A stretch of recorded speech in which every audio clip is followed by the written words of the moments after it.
One of my favorite movies is The Apostle with Robert Duvall. It came out in 1997, maybe 1998. Robert Duvall was a pastor whose wife was having an affair with another man, a younger man who was a member of the same church, and played by Farrah Fawcett.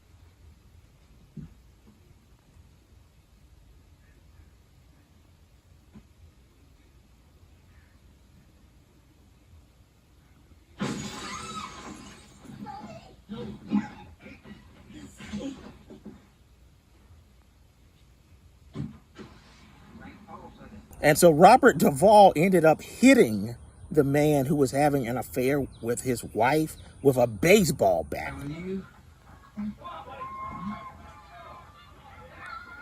all right here? Everything's in order, Rodney.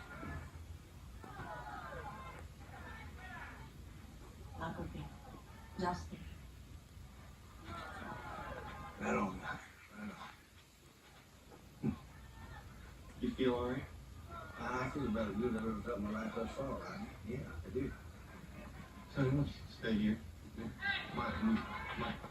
My name's not Rodney. Well, I want to see my beauties if you don't mind. Hey, listen to me. I'm really and truly sorry about what's happened here. I really am. Well, let me tell you something.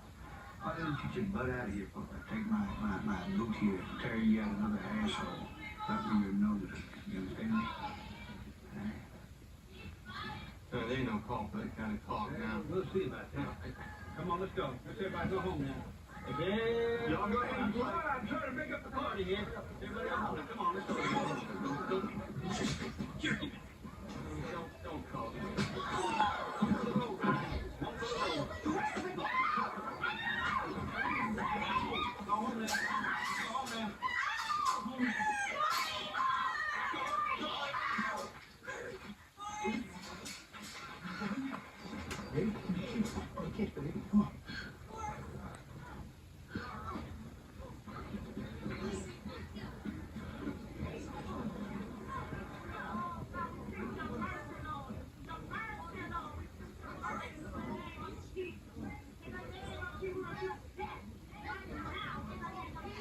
And the guy ended up in a coma, and then Robert Duvall had to flee town.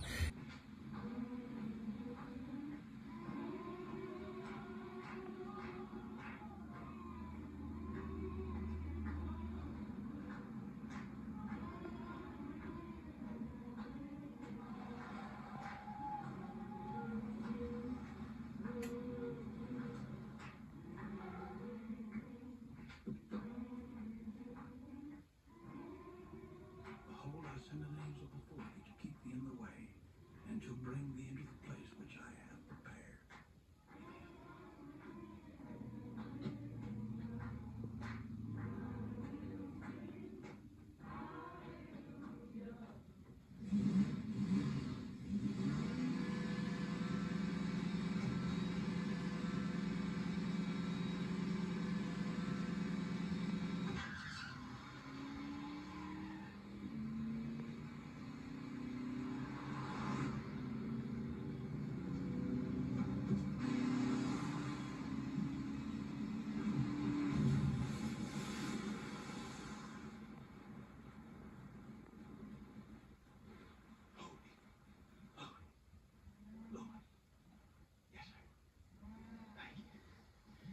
Adios, amigo.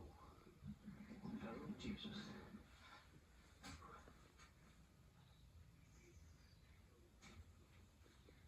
And then he ended up stopping at the banks of a river, and he ran into a black man, middle-aged, I guess old black man.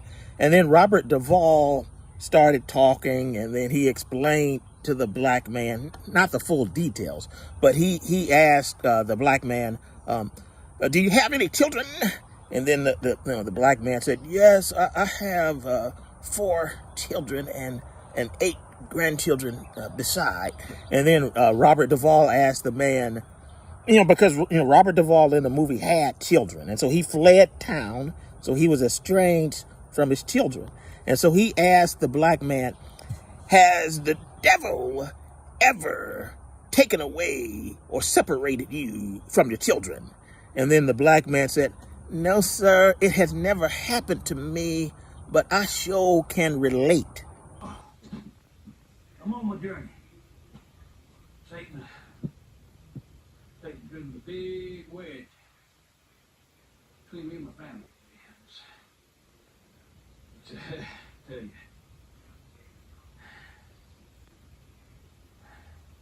Any children?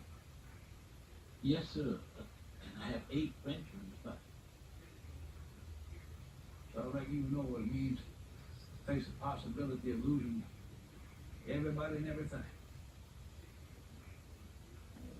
It had never happened to me, no, sir, but I too relate to that.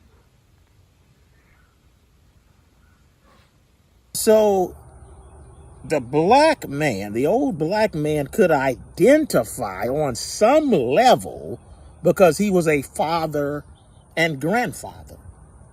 So, yeah, he could empathize. But see, what's happening with these deaths, there's an empathy gap. I'm talking about this Kirk guy or whatever. Most white not most, but many white, well, maybe most white Americans couldn't identify with the Floyd death. They couldn't identify with the Breonna Taylor. They couldn't even identify many of them couldn't identify with Dr. King. Because most white Americans can't identify with being a preacher, traveling around the country with a voice that sounds like a singer, free at last, trying to gain rights. They can't identify with that. And they can't identify with Floyd. That's why they say things like, well, he should have complied, or he shouldn't have, with Eric Garner, he shouldn't have been selling cigarettes. They make these smug remarks saying it's the person's fault because they can't identify with that. Most white Americans may even know a George Floyd-like figure. Someone who maybe has some emotional problems, some run-ins with the law. But the thing is, they're still white. So they can't envision themselves or someone they know being choked to death by a police officer. That's why they can so quickly say, well, he shouldn't have had a counterfeit $20 bill. Just stuff like that. He should have complied. They say that stuff because they can't identify. But we as black people, we have, most of us, if not all of us, some type of cousin or uncle like a Floyd. Maybe with some emotional problems. Maybe, I'm just keeping it real, that's the young people say. Maybe with some psychological problems. Maybe, use drugs and alcohol to self-medicate. We know some George Floyds. So we can identify with that. That might be Uncle Charlie. That might be Cousin Richard. So we can identify with Floyd. But most of white America couldn't. Now, some of them, they saw the cruelty of it, and it was like, oh my God, that man is being choked to death. But many people just didn't care. They say, well, he was just a criminal. What's the big deal? So, a lot of people just didn't care. But now, Kirk, on the other hand, now, most, if not all, white Americans know a Charlie Kirk. If they're not a Charlie Kirk themselves. They make hyperbolic remarks. They make remarks that are controversial at best and bigoted at worst. They know that. They know people like that if they're not a Kirk themselves. So now, somebody getting shot after making a career out of saying some controversial stuff, bigoted stuff, whoa, that hits home. Because you do it. Let's just be real. You do it. Or you know someone who does it. So, whoa, now, wait a minute now. We getting killed over making bigoted remarks. Woo, that could happen to me. And that's why so many of you are up in arms about Kirk. Because you see yourself in Kirk. You like that man in the movie Apostle.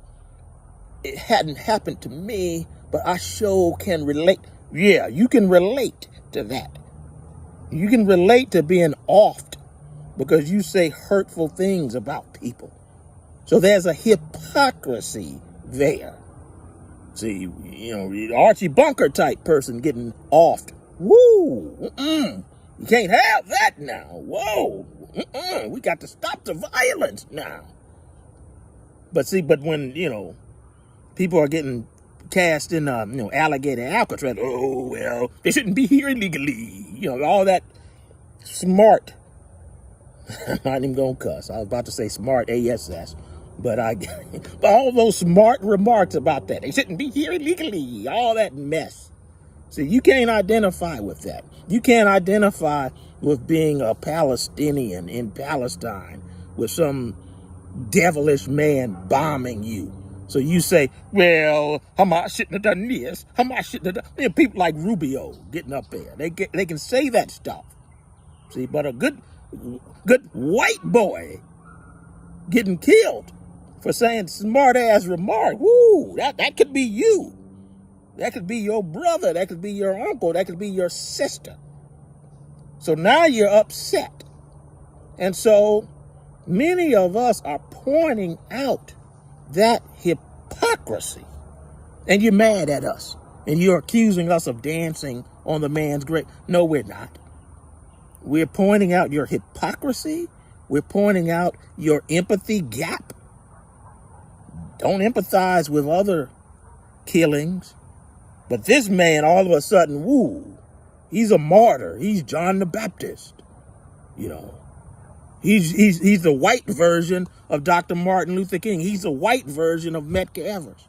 We're pointing out that hypocrisy, and you don't like it. So that's part of what all of this, in my humble opinion, I could be dead wrong.